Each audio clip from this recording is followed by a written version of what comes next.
Water. Most vital of all man's life, the way we know it, could not exist.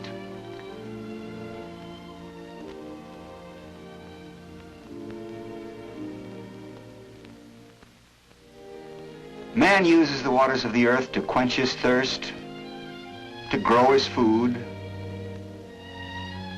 and prepare it, to wash himself and his surroundings. Water.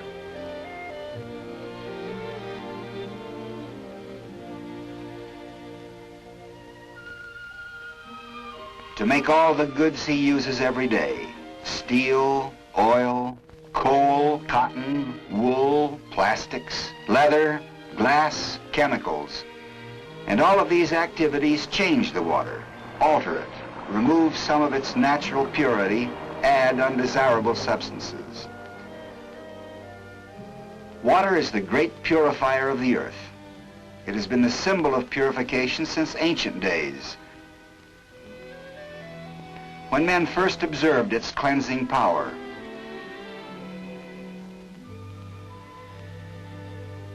Watched it dilute the wastes of man and beast and make them harmless. And water can purify itself too, if there's enough time and space between the jobs men ask it to do. Too often in America today, there's not enough space between cities, factories, and homes. Not enough time between the use of water by one person and its reuse by the next. Result, a nationwide water pollution problem.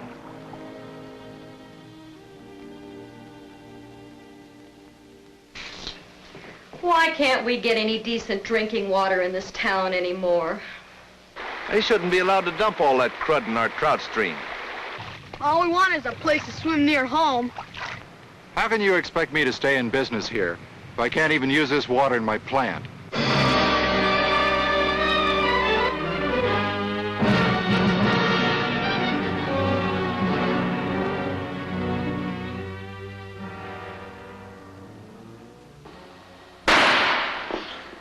The Special Subcommittee on Water Pollution will be in order. In the course of these hearings, the subcommittee will objectively examine and inquire into the whole breadth and scope of the water pollution problem facing the nation. It will also consider the specific items of legislation presently before us on this subject. A staff report dealing with the nationwide pollution problem reveals a rapidly increasing backlog of needs. While the Federal Water Pollution Control Act of 1956 and the 1961 amendments have provided the basis for a national program, much more is indicated as urgently necessary. We are glad to have you here this morning to testify.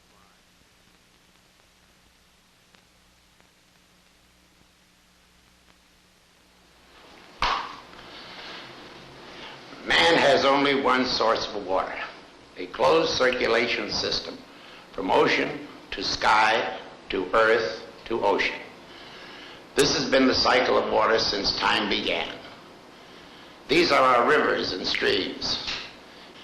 We can orbit a man around the earth, but no miracle of modern science can squeeze one extra droplet of water over the amount allotted us by nature. The answer: we must stretch what we have. Stretch it to its limits through the control of pollution and the reuse of our water allotment. This is the challenge facing our Public Works Committee today, tomorrow, and for years to come. This is a film report of the Committee on Public Works of the United States Senate. It deals with major pollution, the problems it presents, our needs, and federal and state activity. And what is pollution anyway? It is all the things civilized man has devised to add to the water, from his homes, factories, slaughterhouses. It may be solid, or liquid, or gaseous, or thermal. In short, pollution is anything that keeps our rivers from looking like this. And it turns up in the most unexpected places. You can find it in what most of us think is still frontier country, Alaska. Well, the glaciers still sparkle with purity, and the meadow of wildflowers remains unspoiled. Almost. This doesn't look the way an Alaskan stream should, because what it really is a sewer. The accumulation of waste is about 3 feet deep. Some of it's been there since the gold rush. Pollution of our waters is a tough problem because it's a vicious circle. Everybody needs water.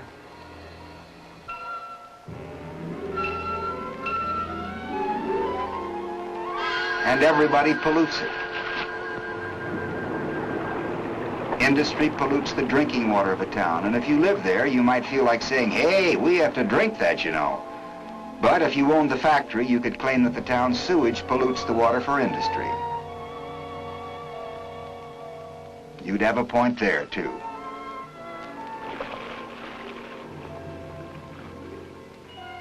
In our rural areas, and some towns too, pesticide sprays, poisons cause pollution.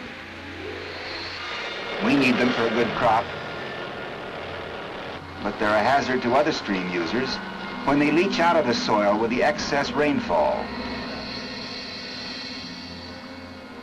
All of these uses of water are legitimate and important, one no less so than the others.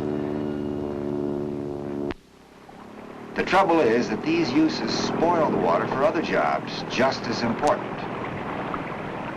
Recreation, vital to physical and mental health.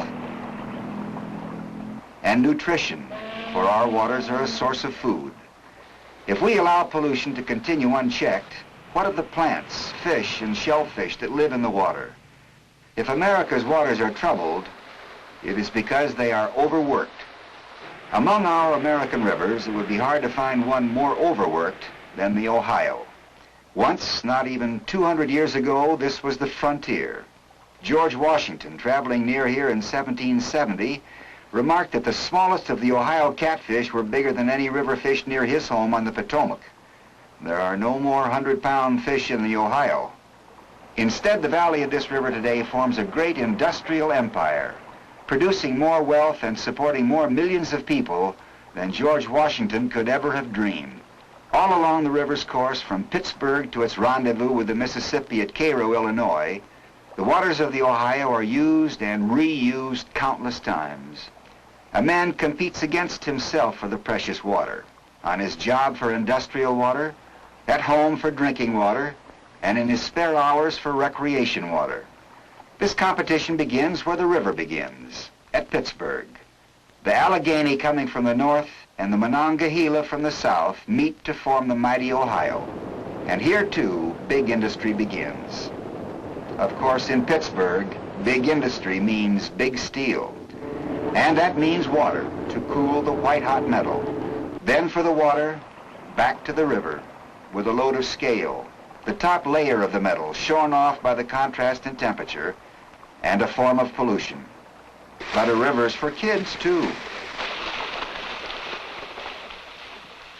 Hey, you kids, don't you know better than to swim in there? That water's polluted. Now come on out of there before you get sick.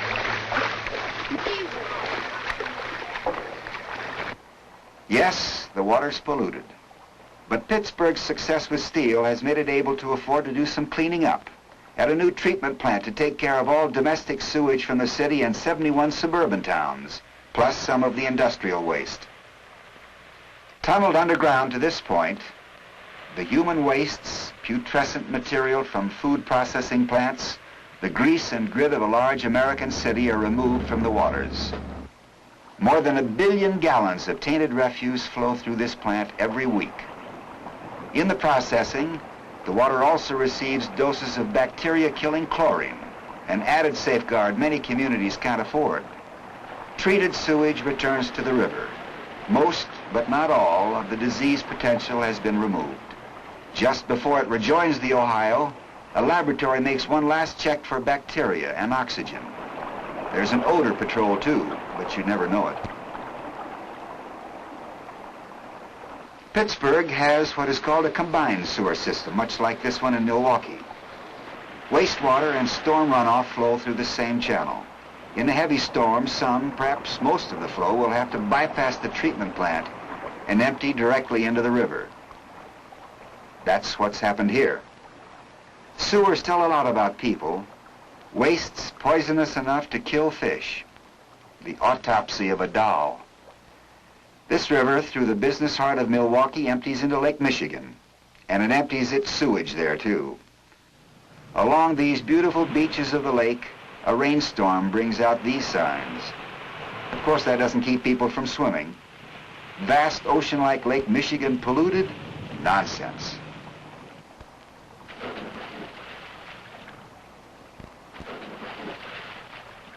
Just like those kids back in Pittsburgh, where the Ohio, one job complete, is moving on to West Virginia to help manufacture many comforts of man. Chemicals, machinery, concrete, glass, plastics, aluminum. And they all use lots of water. It takes about 10 gallons of water, for example, to refine 1 gallon of gasoline. Always borrowing the waters of the river, then returning the borrowed waters with man-made adulterants added. Mineral particles, mill scale, phenol, acids, oil slick, scum, slag. What effect do all these have on humans who drink them? We don't know. Some of this water, heated while in use, returns to the river still hot. This too is a form of pollution, thermal. Not exactly poisonous, but destructive to fish, plankton, and aquatic plants in the river, a boon only to undesirable green algae. Hi. Hi. Catching anything? No, this water's running a temperature from that new mill upstream. It's cooked every fish for miles. So I just keep kidding myself. But I like a chance to sit and think. Well, good luck. Thanks.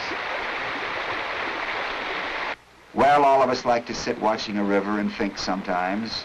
But sometimes all there is to look at is suds. Detergent suds. Chemically produced by ingenious man, they refuse to dissolve and they provide passenger service downstream for all sorts of bacteria. Hundreds of miles away, both will still be there in the water other Americans must drink. Here's another kind of suds. Pulping liquors from a paper plant along the Androscoggin River in New Hampshire. Ingredients, caustic sodas and bleaches, strong enough to turn solid wood into paper. Above this plant, the river's a clear stream. But from here down to the coast of Maine, the water's the brown of paper and textile mill waste. The Indians called this river of many fishes. They wouldn't call it that now, and they wouldn't eat the few fish they could catch. 50 miles downstream at Rumford, Maine, some of these suds still float on the surface. Water is the servant of man, and the wages of water are some effort toward repairing the damage wrought by man. The Ohio has a long way to go, and many people and places to serve. Coal mines, for example. Hanging Rock, Ohio. A mining company is repaying age-old debts to the river, cleaning house before moving on to a fresh location. This lake, once an open pit mine, has been backfilled, reforested, and allowed to fill up with fresh water. A big difference from the old days when abandoned coal mines looked like this, scarlet pools of sulfuric acid mine drainage. Acid that can corrode metal and concrete and the human stomach. But still possible to clean up, much easier to clean up, in fact, than these, deadliest of wastes, from an atomic reactor. At Oak Ridge, radioactive wastes must be thoroughly screened from the waters to prevent contamination downstream. Extraordinary care is taken, tests made all along the way to make sure radioactivity levels of the water are well below safe limits before it's emptied into the river. Only slightly less dangerous, rocket and supersonic aircraft fuels being tested nearby at the U.S. Air Force's General Hap Arnold Wind Tunnel and Test Center.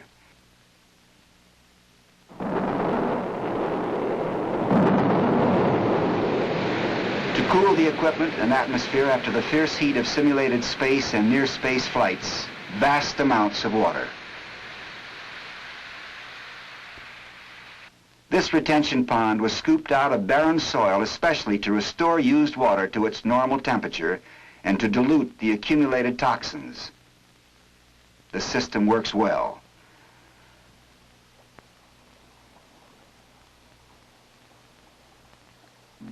On the Ohio, the tug-of-war over the use of the water continues. People and industry, this time at Cincinnati, second great city and fourth major industrial center along the Ohio. Mill Creek, flowing through the center of the city. Not long ago, raw sewage also flowed through the heart of the city, in the waters of the creek. Today, underground sewers carry most, but not all, wastes to a treatment plant serving the metropolitan area. The results, incoming and outgoing liquid. This is the condition of the Ohio as it leaves Cincinnati. What about as it enters the city? To make the water acceptable for household drinking, cooking, and washing, water treatment plants have become a familiar part of urban scenery, not just along the Ohio, but in scores of American cities. The Ohio has now been through at least 2 major sewage treatment plants and hundreds of factories. If it's to keep up this pace, research to find better and hopefully cheaper ways to keep America's rivers clean must continue. Research at the new U.S. Public Health Sanitary Engineering Center is vital if our rivers are to serve a growing population and industrial plant. Cincinnati learned the hard way the importance of maintaining water quality along the river that is literally its life. In 1930 and 1931, severe outbreaks of intestinal disorders occurred in cities that used the river for drinking water. This floating laboratory, maintained by the city to keep constant check on the water, helps make sure it doesn't happen again. Seattle, too, is concerned with the quality of the water in its harbor.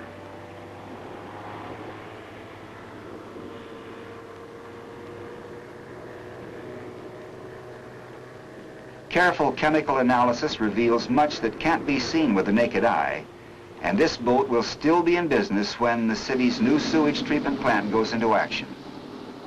Seattle is building this plant on its own. A federal grant is helping pay for the sewer system that will put a stop to this.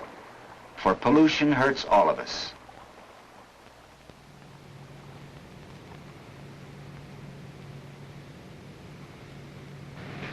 The chemical analysis of this water shows you're going to have to find yourself another supply.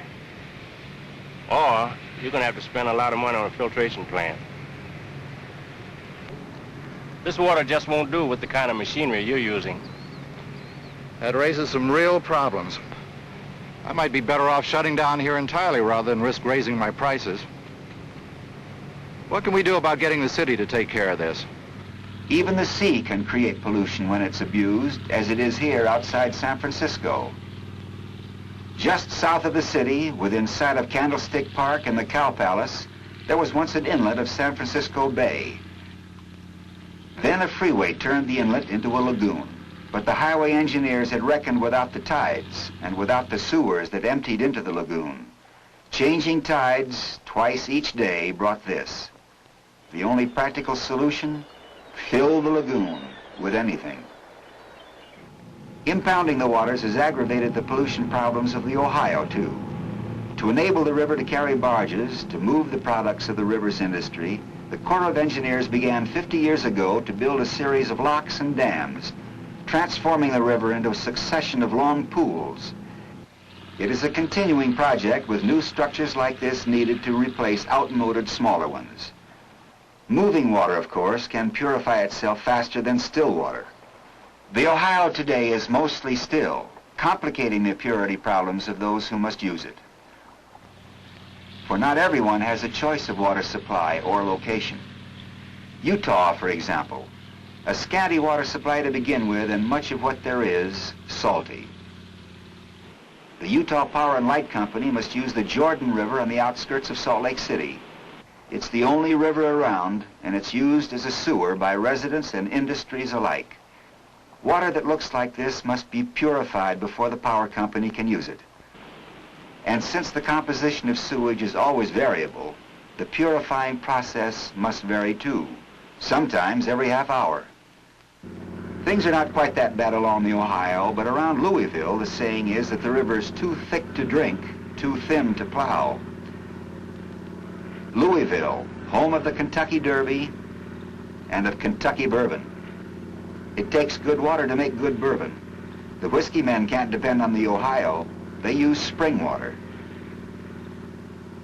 But the power company and the cement plant on the other side of the river and the farms downstream, they have to make do with the Ohio and add some more sediments of their own. Part of Louisville's water problem is a sewage problem. Beargrass Creek looks inviting up here in the bluegrass country. The trouble starts here as it begins its course through the center of Louisville.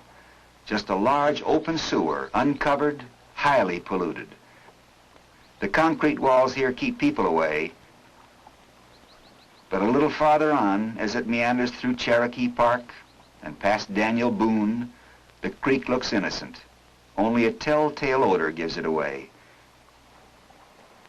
All the way through the downtown area of the city,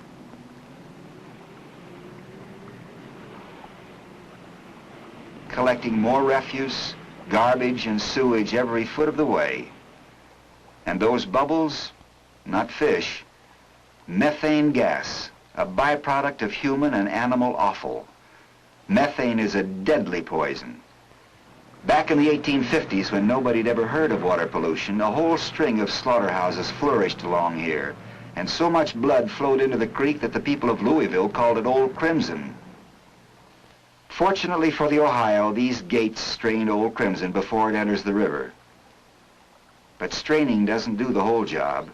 How far below Louisville must the Ohio travel before regaining a reasonable part of its vitality and usefulness?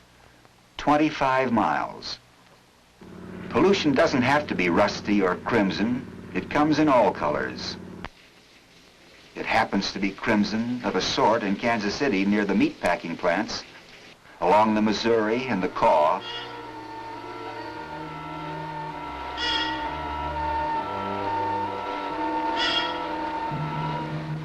These in our time are rivers of blood.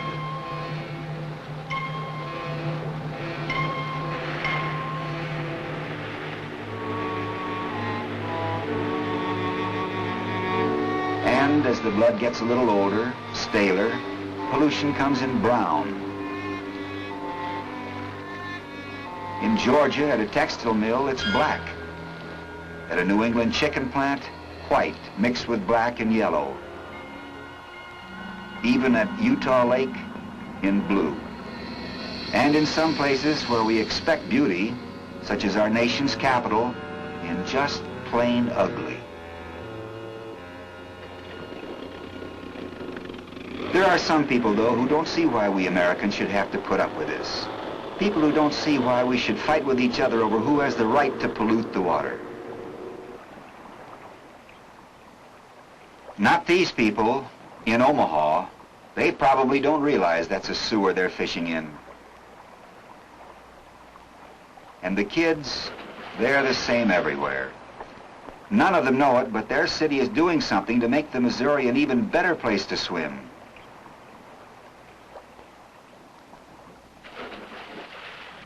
It's building a sewage treatment plant, and so is its neighbor across the river, Council Bluffs.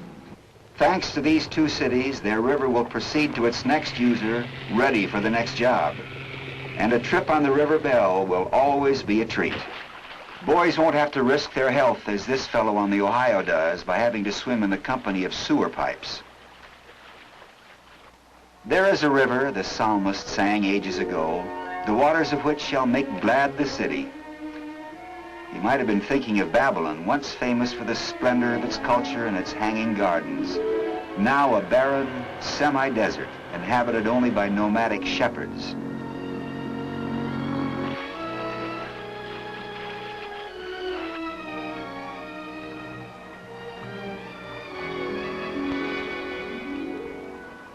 To live, man must use and pollute the water. But if he abuses it, fails to do his best to restore its natural purity, then the water will no longer be able to serve him.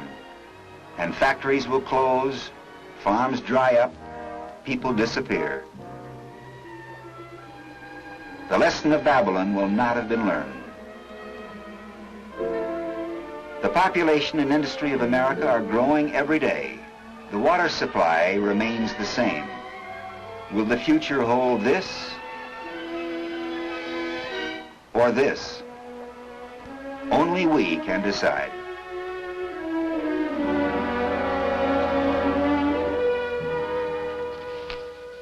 You've now seen something of the dimensions of the water pollution problem which confronts the country. Now, what do we propose to do about it? Well, in the words of the legislation which we are considering, it is our purpose to establish a positive national water pollution control policy of keeping waters as clean as possible. And to do this, we need first to establish and enforce adequate water quality standards. Second, we need to step up research in order to find better answers. And third, we need an increased effort on all three levels of government. If we do this, then we can hope to meet our water needs.